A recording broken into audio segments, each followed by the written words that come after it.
Hello everyone, welcome again. This is class number 10th of Teaching and Research Aptitude series. देखिए, जैसा कि आपको पता होगा, हम UP assistant professor part 1 series करा रहे हैं।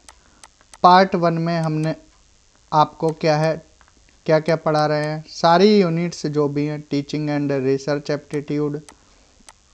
ठीक, इसके साथ हमने पॉलिटी ख़त्म की है। यहाँ पर पॉलिटी आपकी ख़त्म हो चुकी है। इकोनॉमी करा रहे हैं। इसके साथ साथ आपको हिस्ट्री, आईसीटी, एनवायरनमेंट सारे पार्ट्स देखने को मिलेंगे। यहाँ पर पार्ट 1 कराने का बेसिक उद्देश्य यही है कि आप 26 से 27 क्वेश्चन आसानी से कर पाएँ। कितने में से? 30 में से, और एक अच्छा स्कोर आपका बन पाए। तो आज की क्लास में हम क्या करने वाले हैं, देखिए 4 पार्ट में हमने यूनिट 2 बताई थी। यूनिट 2 यानी कि टीचिंग एंड रिसर्च एप्टीट्यूड। पहले हमने टीचिंग बताया था, तो टीचिंग की आज ये लास्ट क्लास है। यहाँ टीचिंग ख़त्म हो जाएगी, फिर रिसर्च कराएंगे। ठीक है, बताया था हमने कि रिसर्च, टीचिंग ख़त्म होने के बाद रिसर्च, फिर 1-2 क्लास डेटा की लेंगे और 1-2 क्लास हायर एजुकेशन की लेंगे, जो इम्पोर्टेंट बातें हैं। तो आपका ये जो यूनिट है, यूनिट 2, यहाँ से जो 5 क्वेश्चन आए, आप पाँचों में से पाँचों ही कर लें। इस तरह से ये सारी क्लासेस बनाई गई हैं। तो आज ये क्लास 10th है, शुरू करते हैं। आज हम क्या पढ़ेंगे? Factors affecting teaching. टीचिंग को कौन कौन से फैक्टर अफेक्ट करते हैं? पहला है टीचर। टीचर्स में क्या है? टीचर का communication skill, personality, training, subject mastery, aptitude. फिर आता है learner, learners ability, intelligence, motivation. फिर आता है क्लासरूम एनवायरनमेंट, एंड उसके बाद आता है सपोर्ट मटेरियल्स। तो थोड़ा एक एक कर कर इनको देख लेते हैं। देखिए, टीचर में क्या है, अब टीचिंग अफेक्ट कैसे होगी? अब टीचर्स की कम्युनिकेशन स्किल ही अच्छी नहीं है, ठीक है, तो प्रभावित नहीं होगी टीचिंग। ठीक। Second, personality. पर्सनैलिटी का मतलब ये नहीं कि टीचर कि 6 फीट लंबे टीचर हैं या बॉडी बिल्डर हैं, तो ये पर्सनैलिटी नहीं। पर्सनैलिटी इन द सेंस कि कैसे अपने को प्रेजेंट कर रहे हैं क्लास में, ठीक है, ये सब। ट्रेनिंग, टीचर की ट्रेनिंग कैसी हुई है, क्या टीचर को टीचिंग स्किल्स आती हैं। सब्जेक्ट मास्टरी, कि सब्जेक्ट मान लीजिए कि टीचर साहब आर्ट हो गए, जॉब लग गई, ठीक है, सब्जेक्ट में कमांड नहीं है, तो इससे टीचिंग इफेक्ट होगी। एप्टीट्यूड, एप्टीट्यूड हमने बताया था कि natural ability to do something. अब मान लीजिए उनका मन ही गवाही नहीं दे रहा है किसी काम करने का या पढ़ाने का मन, तो ये सारी चीज़ें टीचिंग को अफेक्ट करती हैं। ठीक है। फिर लर्नर की तरफ से अगर देखें तो लर्नर की एबिलिटी, अब मान लीजिए कुछ बच्चों को धीरे धीरे समझ आता है, तो उनके हिसाब से आपको कराना है, वो भी अफेक्ट करेगी। इंटेलिजेंस उनका, ठीक है, कोई जैसा हमने बताया, कोई थोड़े वीक होते हैं, या मोटिवेशन, डीमोटिवेट है कि पढ़कर क्या करना है, 10-12 हज़ार की जॉब लेनी है अच्छी सी और मस्त लाइफ जीनी। तो इस तरह से उनको फिर मोटिवेट करना है कि पढ़ाई के क्या क्या फ़ायदे हैं, ठीक है, पढ़ाई से आप समाज को बदल सकते हो, तो उनको मोटिवेट कर कर रखना होता है। फिर अगर देखें क्लासरूम एनवायरनमेंट में, अब मान लीजिए क्लास की हालत ही ऐसी है, बारिश पड़ रही है और पानी टपक रहा है, कौन बच्चा बैठेगा? कोई नहीं, भाग जाएंगे सब, ठीक है।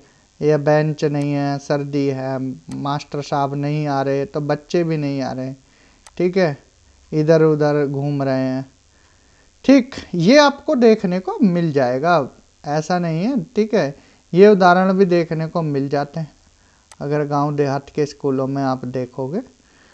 ठीक, इंस्ट्रक्शनल फैसिलिटी, अब बेंच ही नहीं है, टूटे पड़े हैं, गर्मी है, पंखे नहीं है, पसीने टपक रहे हैं बच्चों के सर से, मास्टर साहब के भी, तो ये भी दिक्कत वाली बातें हैं, ठीक है, टीचिंग को अफेक्ट।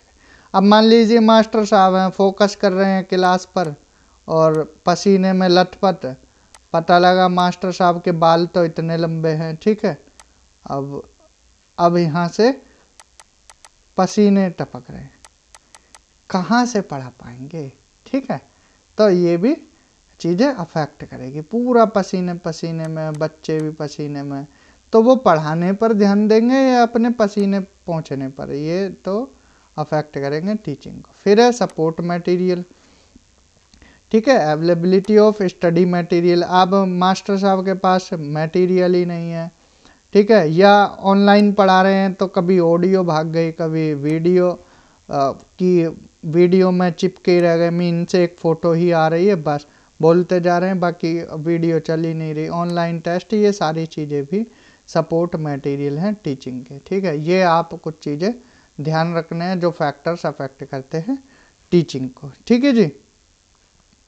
और कुछ और अदर फैक्टर हैं जैसे एज, मेंटल हेल्थ है। एज का मतलब, अब मान लीजिए एक 20 साल का बच्चा है और एक 45 साल का है, ठीक है, या 22 साल का मान लीजिए, ये पीएचडी करने आ गया और एक 45 साल के आ गए, तो जो लर्निंग पावर है, जो कैचिंग पावर है, वो इस 22 साल के की ज़्यादा होगी एज़ कम्पेयर टू 45। प्रोडक्टिविटी यहाँ डाउन हो जाती है, थोड़ा समझने की क्षमता कम हो जाती है, इनकी थोड़ा ज़्यादा होती है एज़ कम्पेयर टू 45। या मेंटल हेल्थ, ठीक है, अब दिमागी अगर बच्चा ठीक नहीं है, पता लगा कि बट्टा उठा कर मास्टर साहब के माथे पर मार दिया, क्योंकि उसकी मेंटल हालत सही नहीं है, तो ये भी फैक्टर काम करते हैं। या डाइट, अब डाइट भी अफेक्ट करती है। किसी को न्यूट्रिशनल डाइट, अच्छी डाइट है, पढ़ाई में मन लगेगा, ठीक है, किसी को भोजन ही नहीं मिल रहा है, खाली पेट, ठीक है, दिक्कत आ रही है, वो कहाँ से पढ़ पाएगा। अटेंशन और इंटरेस्ट, सब्जेक्ट में इंटरेस्ट ही नहीं है, अरे बोरिंग लग रहा है, ठीक है, कहाँ से अटेंशन दे पाएगा। तो ये फैक्टर भी काम करते हैं। ठीक है, टीचिंग इनसे भी अफेक्ट होती है। अब देख लेते हैं, ये कोरा पेज है, इस कोरे पेज पर बहुत इम्पोर्टेंट बातें हम बताने वाले हैं। ठीक है जी। जैसे 4 जनवरी याद रखना है। 4 जनवरी को क्या होता है, ब्रेल डे मनाया जाता है। ये कुछ मोटी मोटी बातें बता रहे हैं आपको, क्वेश्चन पूछ लिया जाता है कि ब्रेल डे कब मनाया जाता है, 4 जनवरी को।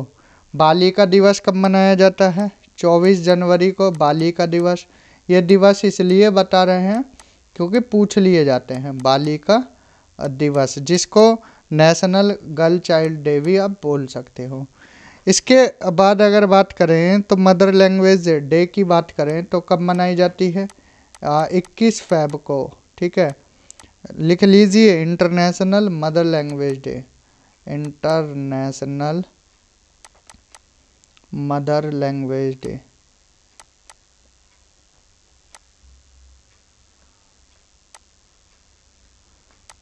इसके बाद अगर देखें तो देखिए, ये क्वेश्चन पूछा भी गया है, 28 फरवरी को क्या मनाया जाता है, या इस तरह से पूछा है, नेशनल साइंस डे कब मनाया जाता है।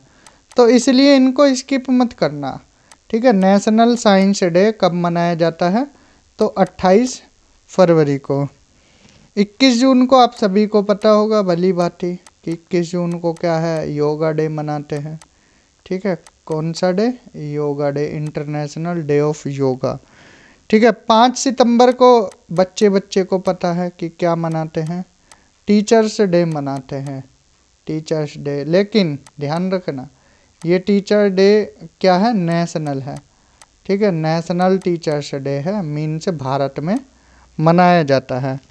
ठीक है, और अगर 8 सितंबर की बात करें, 8 सितंबर को international literacy day, international literacy day मनाया जाता है, इंटरनेशनल लिटरेसी डे। और 14 सितंबर की अगर बात करें, 14 सितंबर की, तो हिंदी दिवस मनाया जाता है। कौन सा दिवस, हिंदी डे मनाया जाता है, हिंदी दिवस। ठीक है, 5 अक्टूबर की बात करें, अभी ये देखिए हमने 5 सितंबर को टीचर्स डे देखा, 5 अक्टूबर को वर्ल्ड टीचर्स डे मनाया जाता है। क्या मनाया जाता है, वर्ल्ड टीचर, यहाँ वर्ल्ड आएगा। ठीक है, वर्ल्ड टीचर्स डे। इसके बाद अगर देखें 11 अक्टूबर को 11 अक्टूबर को international day of girl child, international day of girl child. 20 अक्टूबर को यहाँ लिखे देते हैं, ध्यान से आप नोट कर लेना। 20 अक्टूबर को world statistics day, world statistics day.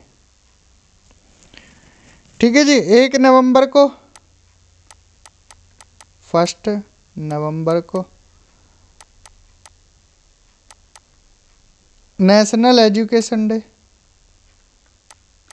National education day. ठीक। 14 सितंबर को पता ही होगा चिल्ड्रंस डे, चिल्ड्रंस डे मनाया जाता है। ठीक। और 20 नवंबर को, 20 यहाँ नवंबर लिख लेना, 14 नवंबर, पेन थोड़ा दिक्कत कर रहा है। 20 नवंबर को क्या मनाया जाता है? Universal children's day. दोनों में अंतर याद रखना, यूनिवर्सल चिल्ड्रंस डे। ठीक, ये इतना समझ आया। 14 को क्या है? चिल्ड्रंस डे, भारत में मनाया जाता है। 20 को यूनिवर्सल चिल्ड्रंस डे। एक बार फिर रिपीट करा देते हैं। 4 जैन ब्रेल डे, 24 जनवरी बालिका दिवस, 21 फरवरी को इंटरनेशनल मदर लैंग्वेज डे, 28 फरवरी को ये पूछा गया है नेशनल साइंस डे, 21 जून योगा डे, 5 सितंबर टीचर्स डे, 8 सितंबर international literacy day. Literacy day याद रखना है 8 सितंबर को। 14 सितंबर हिंदी डे, 5 अक्टूबर वर्ल्ड टीचर डे, 11 अक्टूबर international day of girl child, 20 अक्टूबर वर्ल्ड स्टेट्स डे, 1 नवंबर नेशनल एजुकेशन डे, 14 नवंबर चिल्ड्रन डे, 20 नवंबर यूनिवर्सल चिल्ड्रंस डे। यहाँ तक क्लियर? अभी ख़त्म नहीं हुई है क्लास, ठीक है, अभी रुके रहिए, और भी इम्पोर्टेंट चीज़ें बतानी है यहाँ पर। कुछ फुल फॉर्म याद रखना। CBCS की फुल फॉर्म याद रखना, चॉइस बेस्ड क्रेडिट सिस्टम। ठीक, फुल फॉर्म पूछी जाती हैं, चॉइस बेस्ड क्रेडिट सिस्टम। फिर CGPA की पूछ ली, ठीक है, CGPA की फुल फॉर्म याद रखना है, cumulative grade point average, cumulative grade point average. अगर पूछें NPTEL की, सर आपने NPTEL पढ़ाया था, इसकी फुल फॉर्म क्या होती है, अब पूछ लिया जाए तो क्या बताओगे? National programme on, national programme on. अब देखिए यहाँ हमने मान लीजिए स्पेस छोड़ दिया, ठीक, इनहांस। अब क्यों छोड़ा है अभी समझ आ जाएगा। क्या लिख दिया? टीचिंग टेक्नोलॉजी, ठीक, ट्रेनिंग, ठीक, और डी में क्या लिख दिया? None of the above. अब बताइए इसमें से कौन सा आंसर सही होगा। इस तरह से पूछे जाते हैं, बताइए इसमें से कौन सा होगा, कमेंट करिए। तो NPTEL में नेशनल प्रोग्राम ऑन, ठीक है, यहाँ आएगा टेक्नोलॉजी। इस तरह से पूछ लिया जाता है, लगते आसान है लेकिन यही दिक्कत कर देते हैं, ठीक है, जो आसान लगता है वही दिक्कत करता है, तो इसलिए ध्यान रखना।